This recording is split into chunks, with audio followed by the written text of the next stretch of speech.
Yeah, as I just mentioned, these reflections. These reflections had turned, actually kind of had, in an interesting way, turned into presentations in themselves, which has been fascinating to watch, and I appreciate it. I didn't want to take that much time reflecting back to I think the presentations were powerful, and I think, as I said, I would rather that there'd be opportunity perhaps to just turn it back to the conversation. There'd be more time for that. With Tony's presentation and David's presentation. Yeah, this is not going to work. I don't think this is going to get any better. They're putting up a tent. So I just want to throw it out the idea. It's very hard to hear anything. Yeah, okay. Okay, I'll just yell for a little bit.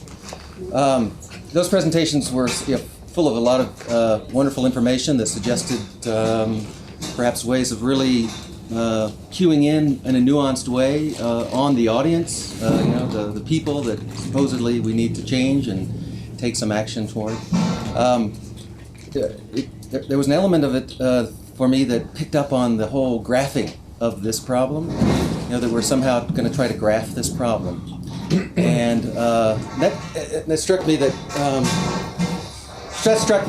the scientific aspect of this group, or this community, that is a really strong voice and a really strong force here for me.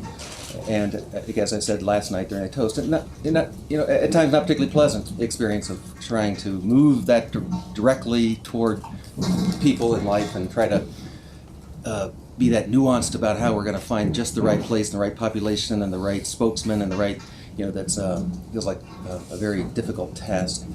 That graphing of this outer world is really sort of grounded in to me, kind of just the way that scientists set education up as looking for patterns in the outer world, looking for patterns in the outer world. I felt like that's what those presentations were about. Let's look for patterns that are really helpful for us pinpointing things, and the right things, so we don't waste our time, because we've got 10 years. Let's get on with this. I contrasted that with with the second conversation with John's presentation, and realized that for me, what has been absent, because these reflections are supposed to be about what wasn't there, I guess, which is a crazy question to bring. Why don't you reflect on what isn't there? Well, everything's not there. And the biggest everything that's not there is, and for me, within the whole conference, is actually the thing that John was pointing toward, which is religion's not here. It's just really great that he asked that question. I don't mean religion in some sort of global sense, like, well, what are all the religions? I mean the quality of what religion is, what religion brings, which is why I didn't want to present something specific too much today, because I asked that question yesterday, like, why do you care so much about God? I really would like that to be researched. If you want to be nuanced and try to do an external graphing of that, I'd really like to see that. Because what religion offers for me is it offers the patterns of the inner world. All the graphs and all, what Carl Jung brought, and what I think the Jungian crowd's been suffering with here, is that we're not Jungians. I mean, those of us who are interested in Jung, I don't think that any of them know what being Jungian is. I think what they're struck by is that they know that there was a man who was a scientist who realized, I've got to graph religion. I've got to graph the inner world that is full of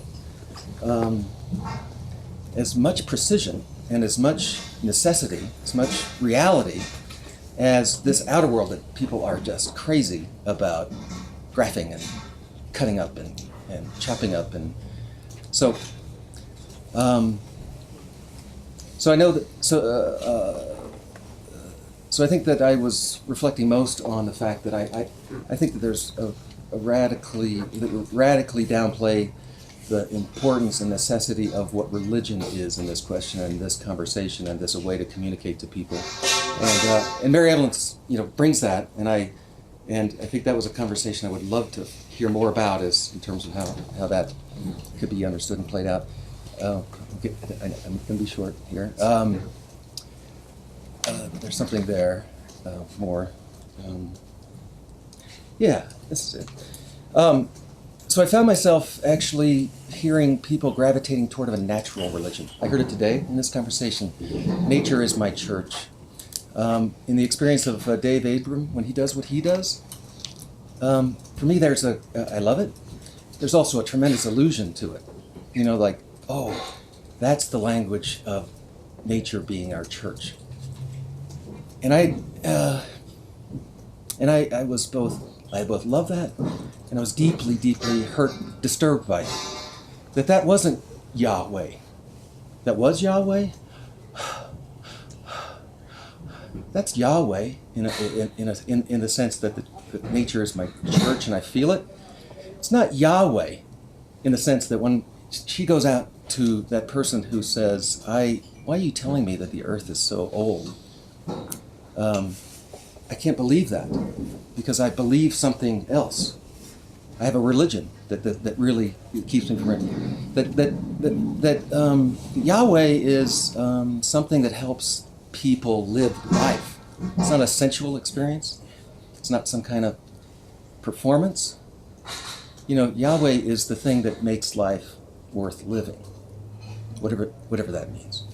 And I think in scientists, I have a hard time hearing that in the interior graph sense. I think it's very easy for you all to get together like you're a community, and we all believe in nature. I think that's part of the problem. That's why it doesn't change. That's why nobody listens. Because they want you to yell or sing Yahweh. They want it to be something that is something they can take home and teach their children. Not information, not facts. So, reflection, done. Andrew? So, I was assigned to reflect on Marilyn and Hal's session. And I just want to say, which I was really very pleased to be able to do because I've long had a strong interest in film as not only personally but also professionally. And my former partner is a filmmaker from Israel, Dorit Naman, and I wrote a book on film a few years ago called Real Arguments, REEL, about philosophy in film. So buy it. Go buy it. But seriously, part of the argument, the main argument of the book is that there are so many incredibly interesting topics that ethicists and philosophers have said very little about, very little that I find useful. And the point of the book is that I find a lot of very important, some of the most pressing social issues of the day. The best philosophy out there is in film. It's being done by filmmakers. And I think that in terms of work on the environment, Marilyn and Hal's work stands out as exemplary of that. All the stuff that we've been talking about the need for connecting environment with health and poverty and violence and other social issues is just there all through their series. And I watched all of them that are available, and I encourage everyone to watch all the episodes of Journey to Planet Earth, which are just fantastic. So the first thing I want to say three things. The first thing I want to say is, will you guys adopt me? I mean, I'm not as cute as them, but I've already been through college, so you have to pay, and I'm pretty cheap and self-sustaining at this point. But have you paid for your education? Damn. Okay, great. So it's just been fantastic to be here with them, and it's a great thing. I was telling someone this about someone else recently who had long admired, I met recently. It's fantastic when you really admire people and they turn out to be fantastic people when you meet them in person. And that's a wonderful. It's a wonderful thing. Because it's not always true in the academy, as you know, that there's people whose work you admire and they're just, shitheads. So it's really great. So the second thing, more seriously, the second thing I want to say, just to try to, because I think everybody yesterday picked up on a lot of the great things about their work and asked the questions. So just to be brief, I would just want to say a couple other things and that connects to other issues we've been talking about this week. And the second thing is, we started off the week with talking about metaphor, and language and finding new words, and we've actually continued that throughout the week. What I really appreciate about this series, and it's partly the difference between fiction and documentary films as well, but the directness of the presentation of the material, and just to throw something out for people to think about later. And if you have reflections on this, please email them to me, because it's something I've been thinking about for about the past year. There are 3 films that came out a year ago last spring. One of them we mentioned, 2 of them we haven't. That were all sort of this really interesting dialectic of metaphors and animism and imagery of nature. And one was March of the Penguins, which is, to me, which is the Luc Jacquet, right? And it's directed by Luc Jacquet. And it's amazing film because the filmmakers attribute emotions to those penguins that I don't think humans have. I mean, that's just like, you've got these penguins, and the penguin looked longing, what? It's a sort of, what does this possibly mean, right? It's such projection. And you see a real folly, right, with too much of that in the response by the intelligent design folks, right, to this film, which was amazing. The Times did a great job on this. People who were really in favor of intelligent design were looking at the film. Here is proof, that there is this, intelligent designer who's out there and making life possible for and then the response, of course, was, what a cruel designer, right? That you got to hold an egg on your feet for like 6 months, and this is really bad design, I think, as design goes. So that's one. And then at the opposite end of the spectrum is the Werner Herzog film Grizzly Man, which is just brilliant, and tells this horrible story about this bear activist, Timothy Treadwell, who was, one of these surfer guys from Santa Barbara, and he goes up to Alaska, and he starts the Grizzly Foundation, and he really, he has no separation, right, with the animals at all, and is eaten, and then you got this Herzog's commentary running through, which is just sort of, the penguins, they're just like us. The bears for Herzog are the radical, dark, other, shadow, blackness, right? And Herzog does an amazing job. It's just like, it's incredible. They are the aliens. And in the middle is this fantastic film, which I encourage everyone to see, which I see a lot of similarity between what Hal and Marilyn are doing and what is going on in this film. And this is Judy Irving's film, The Wild Parrots of Telegraph Hill, which is a really fantastic film about this guy, Mark Bittner, who was this sort of Dharma bum, vagabond kind of guy who slept on a roof in San Francisco for years. And then he finally sort of winds up kind of flopping in a little guest house on Telegraph Hill and adopting this flock of wild parrots, of which there are wild parrot colonies all over the country. And the thing there is that he takes these entities seriously as individuals, right, without anthropomorphizing them, but finding their real, their parrotness, their individual parrotness in a fantastic way. And I think that shows like a really wonderful, like Helen Marilyn's work, really wonderful balance between the familiar and the strange, right, when we think about environmental stuff. And the only other thing I want to say is something about the Salton Sea, which I think is an amazing story.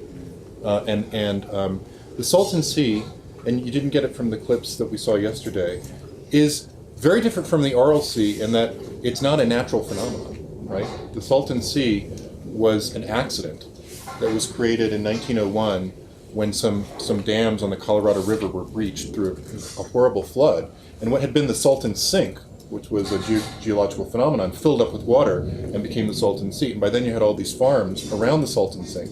And as the irrigation would run off into the sea got bigger and bigger and bigger, but of course full of all this stuff that's going to blow over Palm Springs if it dries out.